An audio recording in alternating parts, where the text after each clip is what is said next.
এটা হলো একটা $100 মিলিয়ন মেগা ম্যানশন, আর এটা হলো সম্ভবত মানুষের তৈরি সব থেকে লাক্সারিয়াস হাউস। আমরা কম্পেয়ার করব এই হাউসের সাথে $69 মিলিয়ন আর্ট হাউস, যেটা লিটারালি একটা সুনামিকেও প্রতিরোধ করতে পারে, আর একটা $30 মিলিয়ন প্যালেস যার মধ্যে একটা নিজস্ব ওয়াটার পার্কও আছে। আর এগুলো দেখার আগে আমরা দেখবো একটা $1 কোনো কাজের নয় এমন একটা বাড়ি। একটা শেড তো আছে। এটার দাম $1। তুমি এর জন্য কেন $1 নিচ্ছ? হ্যাঁ, কোনো ঝড় বৃষ্টি হলে এটা ভেঙে জলে পড়ে যাবে, আর আমি $1 নিচ্ছি আমার মনকে সান্ত্বনা দেওয়ার জন্য। তার মানে তুমি বলছো এটা আমার জন্য একটা হরিবল ইনভেস্টমেন্ট হবে? হ্যাঁ, সে তো বটে। ঠিক আছে, দেখা যাক। চলো। ওহো, এটা তো নড়ছে। কতটা চান্স আছে আমার নিচে পড়ে যাওয়ার? অনেক বেশি।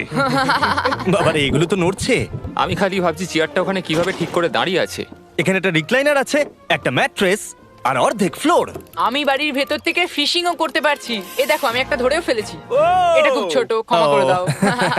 আমরা মজা করছি দেখে তোমার এটা বিক্রি করে কি আফসোস হচ্ছে? একদমই না। যদি আমি তোমাকে $2 দিই আমার থেকে এটা কেনার জন্য, তাহলে কি তুমি কিনবে? নেব না। ঠিক আছে, আমি চেষ্টা করছি। আমার একটা আইডিয়া এসেছে, চলো এখান থেকে যাওয়া যাক। পরে আমরা এই ভিডিওতে একটা বাড়ি দেখবো যেটা এই বাড়িটার থেকে 100 মিলিয়ন গুণ বেশি দামি। আর যেহেতু এই বাজে বাড়িটায় আমি আর দ্বিতীয়বার পা রাখতে চাই না, তাই চলো যাওয়া যাক একটু ভালো বাড়িতে।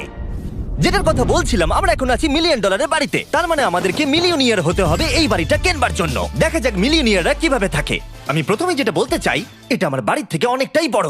যখন আমরা $1 মিলিয়ন দিই তখন আমরা একটা ভালো বড় কিচেন পাই, সঙ্গে 4টে বেডরুম যেগুলো বেশ আরামদায়ক। আর যদি আমরা এদিকে আসি, এই বেডরুমে একটা ক্লোজেট আছে যেটা বাথরুমে নিয়ে যাচ্ছে, আর সেই বাথরুম $1 হাউসের থেকেও বড়। এই বাথটাবটা তো দারুণ। আমি 6'5" আর আমি এখানে খুব সহজেই ধরে যাচ্ছি। আর এমনকি বাথরুমে বিডেজও লাগানো আছে। ও মাই গড! সব থেকে দুর্দান্ত জিনিসটা সিঁড়ি দিয়ে নিচে নাম্বার পরে দেখা যাবে। ওরে বাবারে, এখানে মুভি থিয়েটার আছে। ভাই, এই চেয়ারগুলো মাসাজ চেয়ার। দাঁড়াও, কি? এই চেয়ারগুলোর দুটো করে রিমোট আছে। দুটো রিমোট। এই মুভি থিয়েটার ছাড়াও এখানে একটা আর্কেড আছে। আমি ভাবতেও পারিনি এতগুলো ফিচার্স পাওয়া যাবে $1 মিলিয়ন। ও, এই বাড়িটা আমার দারুণ। এরকম বাড়ি থাকলে অনেকগুলো বন্ধুকে আমি বাড়িতে ডেকে নিতাম, আর শেষ করব পুল দিয়ে।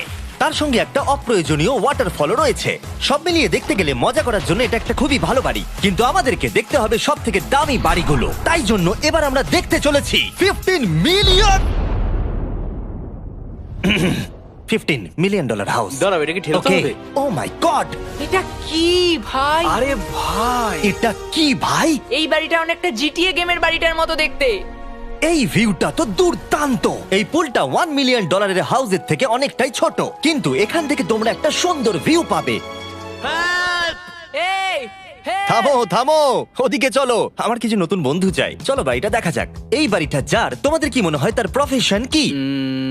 NFTs। সে একজন লয়ার। উনি 2017 টপ অ্যাটর্নি এবং 2021 নাম্বার 1 লয়ার। এই জন্যই উনি এই বাড়িটাকে এফোর্ড করতে পেরেছেন। এখানে একটা আমাদের জন্য নোট রাখা হয়েছে। ডিয়ার মিস্টার বিস্ট, আমার বাড়িটা ভিজিট করার জন্য থ্যাংক ইউ। তুমি আমাকে অনেক বড় উপহার দিয়েছো। আমার সন্তানদের এটা বললে ওরা খুব খুশি হবে। এছাড়াও দয়া করে কোনো স্যান্ডউইচ খাবেন না। এইটা আমাদের কাছে অত্যন্ত পবিত্র জিনিস। এইটা আমাদের পরিবারে বংশ পরম্পরায় চলে আসছে। বুঝেছি। নিচে নাও পড়ে। নিচে। নিচে বলেছে। ওকে, এবার এটাকে দেখতে আরো সুন্দর লাগছে। এই ম্যানশনের লোয়ার ফ্লোরে একটা মুভি থিয়েটার আর একটা পার্সোনাল জিমও রয়েছে। এই ট্রেডমিলটায় দৌড়তে একটা পাসওয়ার্ড লাগবে, 6969। এটার পাসওয়ার্ড 6969 নয়। একটা গেস্ট বেডরুম, এন্টারটেইনমেন্ট এরিয়া আর একটা বার যেখানে ওনারা আমাদের জন্য প্রচুর খাবার রেখে গেছে। গাইজ, কোনো কিছু খাবার আগে? হ্যাঁ। আচ্ছা, যদি এগুলো খেলে ও আমাদের উপরে মামলা করে দেয়, তাই ছাড়, অনেক দেরি হয়ে গেছে, কাল খেয়ে নিয়েছে। আর এখান থেকে সুইমিং পুলের একটা সুন্দর আন্ডারগ্রাউন্ড ভিউ দেখা যায়। ইয়া! নোলার নিচে